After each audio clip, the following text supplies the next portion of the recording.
Hey everyone, welcome back to the Commercial Real Estate Library. My name is Damon Tamanawala. I am joined by one of my co-hosts, Garrett MacGillivray, and Matt MacGillivray from Interspace. Matt, thanks for joining us. Hey, good to be here. Good to see you, Matt. Matt, why don't you give our viewers a little introduction about sort of what you do in your VP of Research and Development role and what Innerspace is. So Interspace is an indoor location services company. And what does that mean? We spend most of our time indoors, 80% of our time indoors, and we don't really have a way of tracking or finding our way indoors or understanding how people use the indoors. Google Maps is great at that for the outside, but we don't have an equivalent service on the inside. So a lot of people don't understand how their space is actually used. So from a business perspective, most people don't understand where people go during the day, where people spend most of their time. Where in a real estate environments are all the meeting rooms used? Are all the washrooms used? Are they cleaned regularly? Are they cleaned unnecessarily? All kinds of things like that. From a retail perspective, once people go in the door, where do they go? Where do they spend all their time? Are they shopping? Do they spend a lot of time standing in front of the lawnmowers and not purchasing anything? These kinds of things are interesting for businesses to know so they can improve on it. So these are some of the things that Interspace does. We also provide wayfinding services. So you go to a museum, you want to find out where your favorite exhibit's in room 241. Where's room 241? Right. Most of us spend most of our time or half of our time trying to actually find what we're looking for. We can provide services to help people do that, just like Google Maps does for outside. What do we do? What do I do at Interspace? So I deal with all the research and development. So we develop hardware, our own custom hardware solution. We develop our own custom software solution, and we deliver. So I'm responsible for all of that. Okay. And how do you guys get this data from the interior spaces? Great question. So our solution is a turnkey solution. So what that means is we provide hardware that business can install fairly quickly and easily on the ceiling. And it looks a lot like a smoke detector does.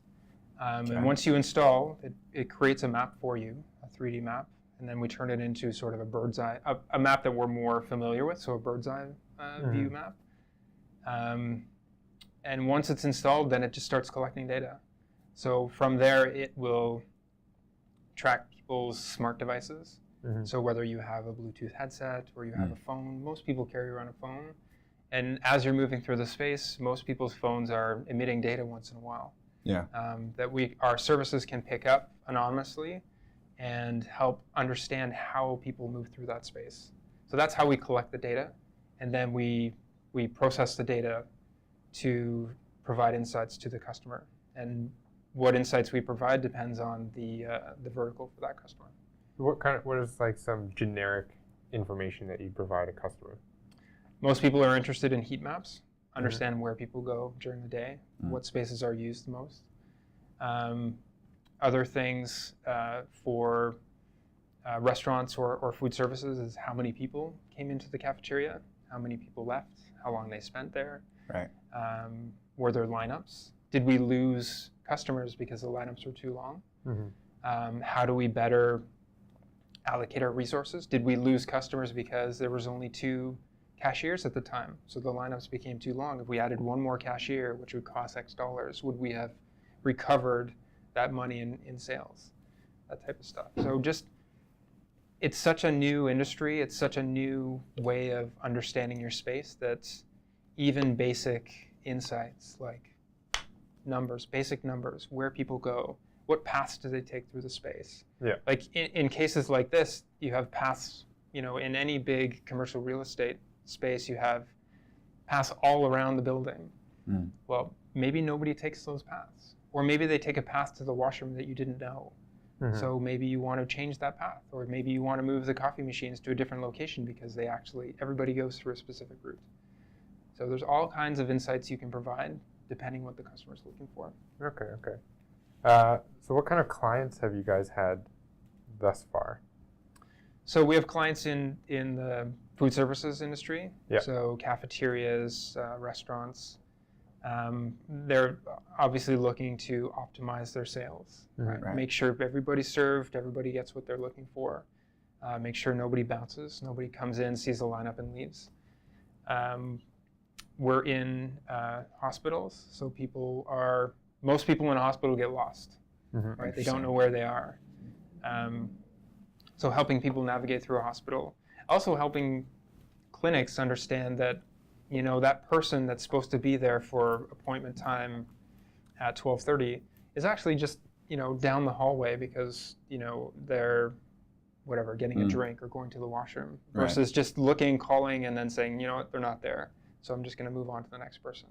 So understanding where people are. How do you know who is who? It depends on whether you have, by default, everything's anonymous, but you can opt in. Okay. Right? So if you opt in and you schedule your appointments and you register yourself for alerts, maybe it even works in reverse. The person, because clinics and hospitals never run on time. Maybe you can add a reminder to say, hey, we're close. Yeah. Maybe you should leave now because your appointment's coming up in about 7 minutes. That kind of stuff. We're involved in commercial real estate, mostly in real estate that they're looking to optimize the space. Do we have 50% floating desks? Do we have 20% floating desks? How are they utilized? How do people move through the space? Do we need more meeting rooms? Do we need less meeting rooms? All these things ultimately lead to, making the space more efficient, which is what most operators are looking for. Yeah, 100%. So do you guys also put out research, like as a? We've started writing white papers, which talks about the things we've discovered. Yeah. We're just starting. I think we put out one white paper so far. And what are some neat insights that you've gathered from the information thus far? Like some success stories from clients or? From a food services standpoint, understanding that people come in and leave if the lineups are too long. Yeah. These things sound so basic, things that would be common sense normally, but most operations and cafeterias and food services establishments don't really take that into account when they're calculating their bottom line. So again, these seem very basic, and it's a very, very early stage in this type of business, but these kinds of things are invaluable because they can see that 5% or 10% of the customers who come in every day leave and don't purchase anything. Well, 10% over the course of a year is a lot of money, right, for a customer. So those types of things are super valuable. Okay. And what about for sort of your office clients? Office clients, again, it's about maximizing the number of people you can fit in the space. So knowing that 20% are floating, or knowing that most of these meeting rooms are never used, or maybe they're used 50%. This one and the one across are used 50% of the time. Right. You only need one. So then you can get 8 more people in here. So understanding those things is huge. Understanding how these places are cleaned is huge. Facilities management is a big industry, and it costs a lot of money to clean these buildings every day or every other day. So you guys could be used by the landlord to provide insights for themselves in terms of managing, but also maybe that could be an add-on for their tenants, and say you guys can also learn about your employees' activity and that kind of thing. Absolutely, yeah, for sure, for sure. A lot of businesses or owners of buildings like this are interested in minimizing costs, obviously, and understanding how people clean spaces is invaluable. In most cases, buildings like this, most of the important parts get cleaned either overnight, or if they're looking for, which is problematic because cleaners who work overnight often have second jobs because there's not a lot of, the shift is fairly short for an overnight. And, if they have a second job, then they're often tired because they have to work 2 jobs. And the cleaning is not as good as it could be. If they clean during the day, it is better lifestyle-wise, but it's worse because there's people here during the day. So most employers want them to clean everything before 9 a.m. and then they just float the rest of the day. And if they're floating on a building that's 50 floors, they tend to float up and down all 50 floors, kind of just peeking into every washroom on every floor constantly, and they just cycle through all day through the washroom and the kitchen area. So having a better plan for how to clean would be more useful. They could say, hey, you know what, there's actually a ton of usage on the 14th floor in that washroom. I should probably clean that first, versus the top 20 floors where nobody's in the washroom all day. So having insight or transparency into actually how the building is used is invaluable. Yeah, so the goal of our service is to integrate any sensors that make sense. So we'll take input from any sensors that make sense for that particular space. Occupancy sensors are an easy one that actually count people coming in and out of a space. We can use that to augment the data. We provide reports to our customers right now from all those sensors to give them those kinds of insights that they're interested in. Okay. Have you guys ever tried working with like a old folks home or something and just seeing? Yeah, you do that? No, but that would be an interesting one for sure. Okay. Yeah, I heard that because if you guys can track where people are moving, I mean, it would be useful to know how often somebody's getting up and going to the bathroom. Are they able to get around certain places? Yeah. You can do a lot of that. this. 100%. Yeah, for sure. You could totally do that. Absolutely. Does the sensor itself, like, how does the sensor work? So the sensor has two goals. One is to create the map, and it uses LiDAR, which is a laser, basically. Like, most people, you can use a measuring tape, or from, most stores these days, you can get a laser that will measure for you, so you don't actually need the measuring tape, and you can measure long distances. Our sensor basically has a laser measuring tape inside it that basically spins around and takes a bunch of measurements and turns that into a 3D rendering of the space. From the 3D rendering, it creates the 2D floor plan. And across a large building, all the different sensors stitch their work together and create an overall map. Approximately one per 5,000 square feet or so. Something like that, yeah. Depends on how open the space is. Okay.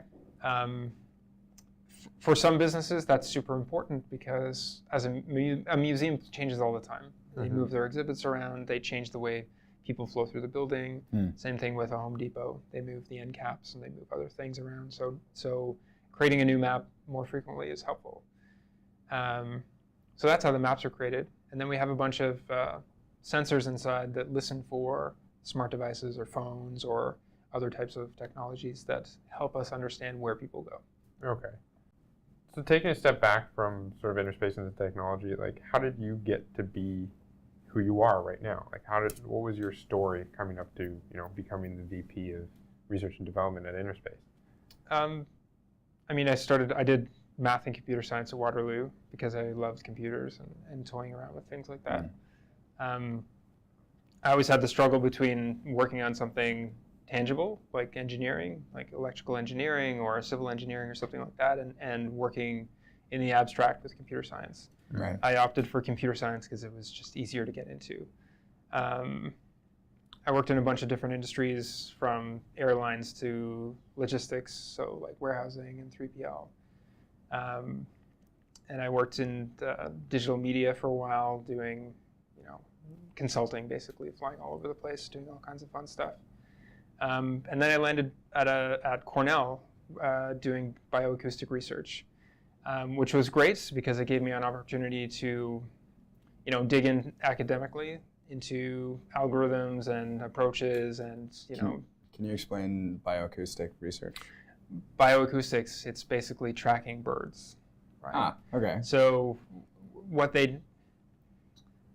it turns out that where birds are is an indicator of global warming. So if you think about it, if we step back a little bit, birds eat very specific types of insects, right? So and insects live in very specific climate zones. So if you track where birds go, then you know where, because they eat very specific insects, you know that those insects, you know where the insects are. Right. And as the insects move, you can see every year the birds, they fly to very specific zones during the summer, and they sit there, and then they leave. if you track where they go, you can see that they move sort of northward a few kilometers every year. And what does that mean? Well, that means they're following the food. And what that means is the food is moving a few kilometers northward every year, which means that the climate is changing, right? By just a few degrees, because each one of these insects is very sensitive to temperature, humidity, all kinds of stuff.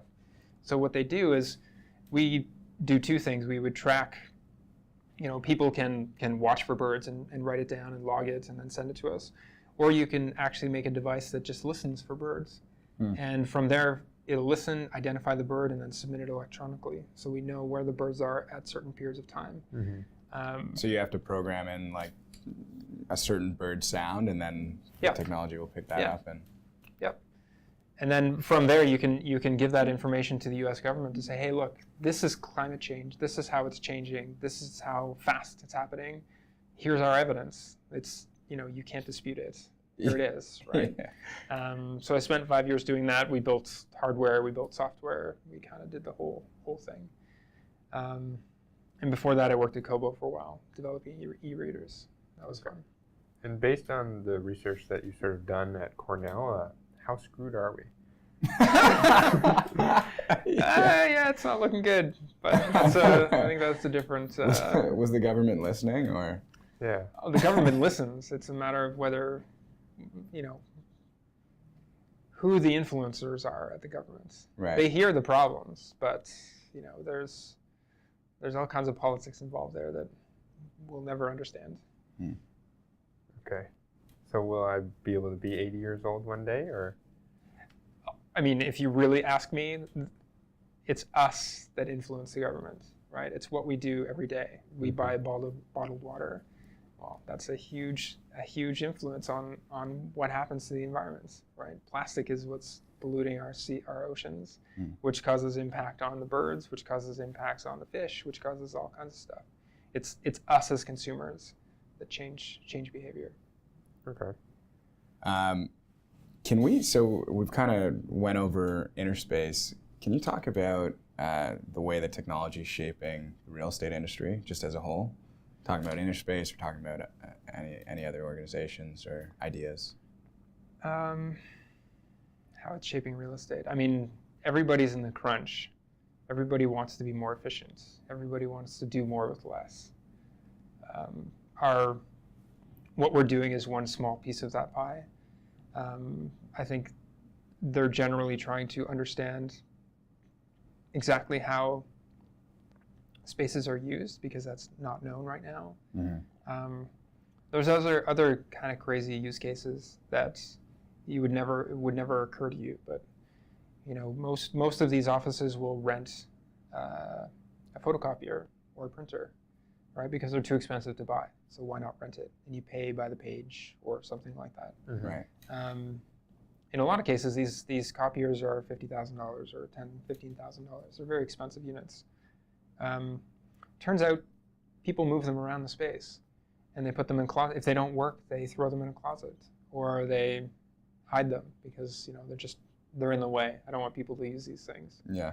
Well, that costs the company that provides those copiers a lot of money, because their servicemen who come out, or their service people who come out to service these units, can't find them.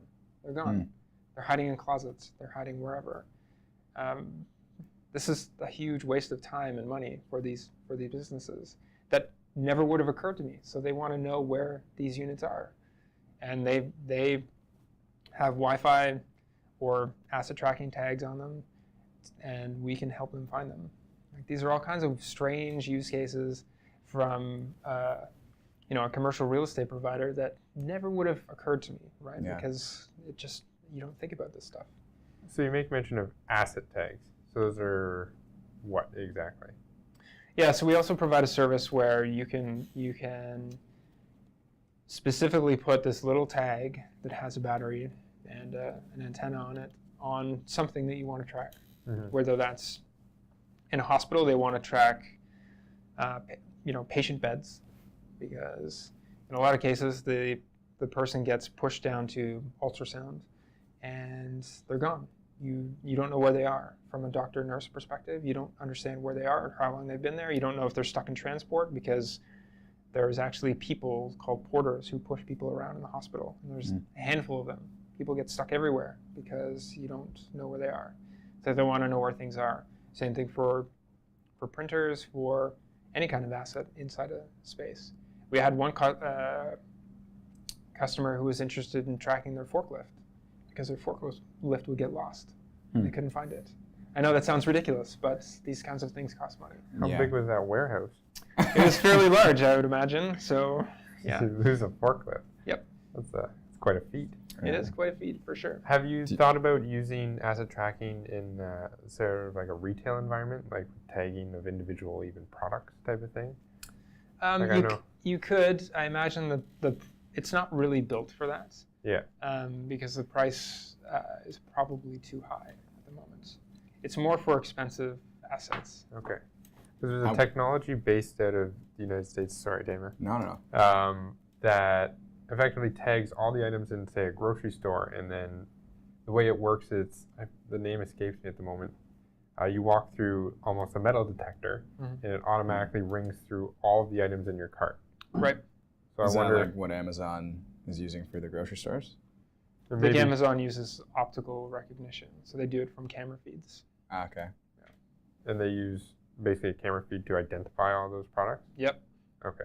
Identify you and the product you pick off the shelf. Right. Yeah, it's crazy. So they identify you picking it off the shelf? That's right. And then it automatically that's my understanding. It? Yes. Yep. Okay. That sounds invasive. Wow. They know a lot. Yeah, but it saves you the time of checking out. That's the goal, right? Apparently it's pretty complicated. That's what we trade. Yeah, that's what we trade for the sake of convenience. How much would it cost for one of, I imagine you offer a number of services, but how much would it cost for one of these units to be placed in like an office? We offer, so it's a service model. So the customer doesn't actually have to purchase anything. They kind of rent it. Okay. So as long as you rent for, a year term or a couple year term, it ends up being a few cents per square foot. Okay. And why isn't Google doing this? Since they're the master of the outdoors, why aren't they trying to break into the inside too? They tried recently with a product called, I'm going to get the name wrong, Tempo or something like that. Yeah.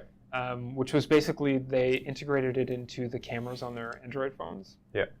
Which people could hold it up and it would kind of make a map of the space and then send it back to Google, and then it would sort of bring it all together, but turns out it didn't work. Yeah. It was too hard to do. And what you miss there is you miss tracking people inside the space and how it's used. That's more for creating a map, but then you don't understand how people move through the space, which is more what businesses want. Most people already have a map of their space. They want to understand how people move through it. Okay. So they haven't even touched something like this in terms of like interior-based hardware that's stationary in a space? I have to imagine they've played with something, but they haven't released anything. Yeah. Okay. The short answer is that people at Google just aren't that. They're not smart enough. Bright. Yeah. Can't compete. I did not say that. If you consider the mall type scenario, so malls determine their rate, their lease rate for a particular unit based on traffic. Yeah. Usually, right? Okay. Based on traffic. So and right now that's kind of, I'm not entirely sure how they come up with that number. But using this type of technology, you actually have an absolute number and you have a measure. I can tell you exactly how many people walk by, unit 7 every day, right? So that does two things. One, you can actually set your rate properly. And the second is you can use that to sell to the person who wants to lease that space. You can say, look, this is how many people walk by. This is where they came from. So, maybe they're all coming from Walmart and you're a competitor to Walmart, and you can get that traffic by your space. Wow. This is where they came from. That's a very this is where they came from, and this is where they went after your store. Maybe they didn't find what they're looking for in your store and they go to a competitor's store. That kind of information is invaluable. Also, companies like Starbucks won't go into a space without a minimum amount of traffic. Right. So where they go inside a mall is very calculated, and they do tons of research on their locations outdoors in the same way they need to do that kind of location scouting indoors. They figure out the demographics, they figure out how much people are making, they figure out how much traffic is on that corner. They're very particular in where they go outdoors. They do the same kind of research indoors. And this type of thing would help them figure out where the best location is. Okay. That's neat stuff. Yeah, you can imagine that very soon they'll be going to Cadillac Fairview and saying, what's your LiDAR score for this area? Yeah, for sure, but that's why they're often in the center, right? Yeah. Because it gets the most traffic through. Yeah. And then they end up paying the most rent, too. Yeah, but they don't care. Yeah, no, They make a ton of money. And it's Yeah, probably they cheaper pull it to back. rent the kiosk in the middle than it is to have an actual store. Yeah, very true. So you have had dealings with malls then as clients? We've talked to a lot of malls. We're not currently deployed in mall. Okay. Like, what's sort of your biggest deployment at the moment? Biggest deployments in the the 50 to 100 sensor range, 50,000 square feet or so, something like that. Okay. Is that office or retail or Industrial. One's hospital, and then a lot are food services. Okay.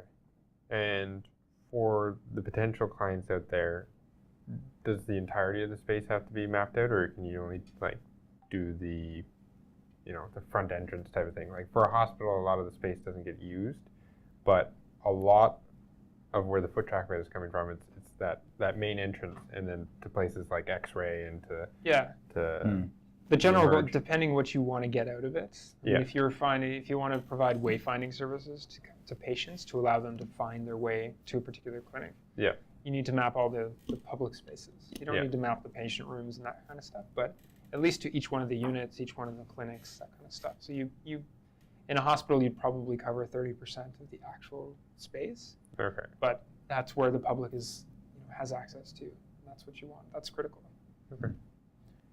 So Matt, you're obviously an entrepreneur, given your position at Interspace.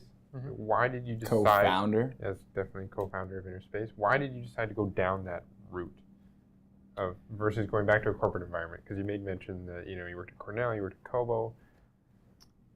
I mean, I tend to not care about money. I'm more interested in what I'm doing, right? Personally, I need to be interested in something. I need to be challenged all the time. Yeah. Doing the corporate thing is great for paying the bills, but it's not that interesting. Right. It tends to be, I'm totally generalizing here, it tends to be relatively easy work that I can do later when I'm tired and old. But now while I have some energy, I want to do something interesting, right? I mean, I want to keep my brain active. I want to keep thinking. I want to make things. I want to be doing things that nobody else has done. Yeah. It's just, that's what gets me excited. I want to be stressed. I want to be, underwater. I want to make things happen. Can you tell us a little bit about the origin of Interspace?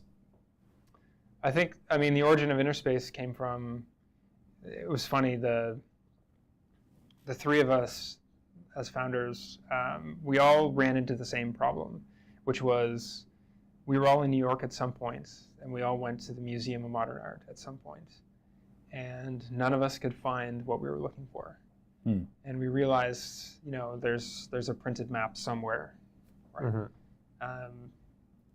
We realized, we spend so much time inside. Why can we not navigate inside? It just doesn't make any sense, and it seems like such an easy thing to solve. Why has Google not done it? Why has Apple not done it? Why has any of the other companies not done this? It just doesn't make any sense why they haven't done it. And we thought, why can't we do it? And we decided we'd try, and here we are. 3 years later, 4 years later, we have hardware that's easily deployable. Generates maps instantly. We have apps that allow you to help navigate through the space, which solves our initial use case. And so far, nobody else has done anything. So from bringing Interspace from idea to where it is now, what was sort of the hardest thing that you've encountered? All of it. Building hardware is very difficult. From scratch, it's really hard. Finding those initial customers is really difficult, obviously. And just keeping the pace going is hard. Okay. I mean, most companies either fail to develop the hardware or software, Some of them will fail to find the right customers and sign those contracts. And we happen to jump through both of those hoops, which is great. And now it's just keeping up to the demand, which is an awesome problem to have. Yeah. And everybody wants that problem.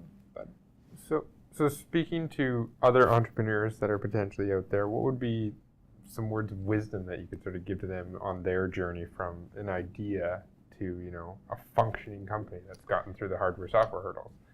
I mean, the easy answer is anybody can do anything, right? Mm-hmm. You always assume you can't do something because, my background's in computer science, so I can't do hardware. Well, that's not true.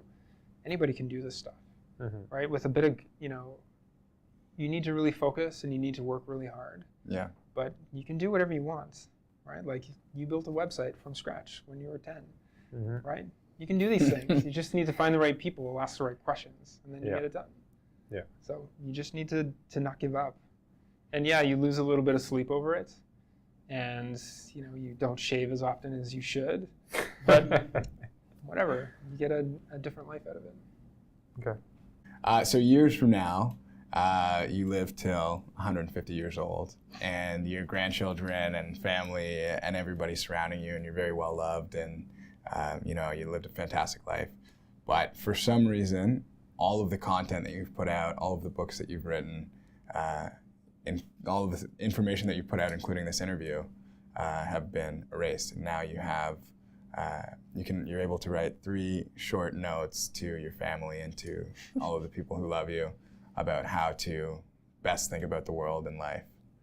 What would you put on those 3 notes? Well, one note I would put is, true at any time is to not think about yourself, right? Most of the trouble we're in these days is because people are thinking about what's in it for me versus what's in it for the greater good, right? So that's one thing that I constantly have to remind myself of. But it's totally something that everybody needs to think about all the time. Well, 3. Yeah.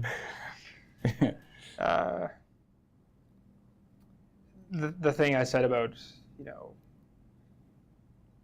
you can accomplish anything, right? As long as you work hard, you can accomplish whatever you want. Whatever your handicaps are or your deficits are, you can overcome them in a million different ways. You just need to work hard to get over it. Third one.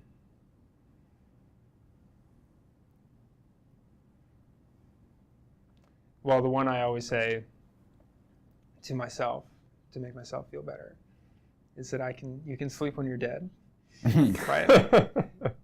There's only so much life to live, and sleep is nice, and we all enjoy sleep sometimes, but that deprives you from accomplishing other things or doing other things or missing other people. Right. So you can sleep when you're dead. I like that. Those are really good. Very well put. Yeah. All right. Well, thanks so much for being here. And is there anything that our viewers should be aware of, that whether information that you guys are putting out or anything that they should follow along in the coming weeks?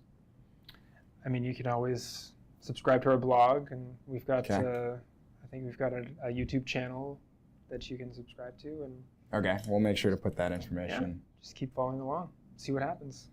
Great. Okay. Cool. Thanks for being here. Yeah, thanks for having me. Thank you, Matt. Awesome.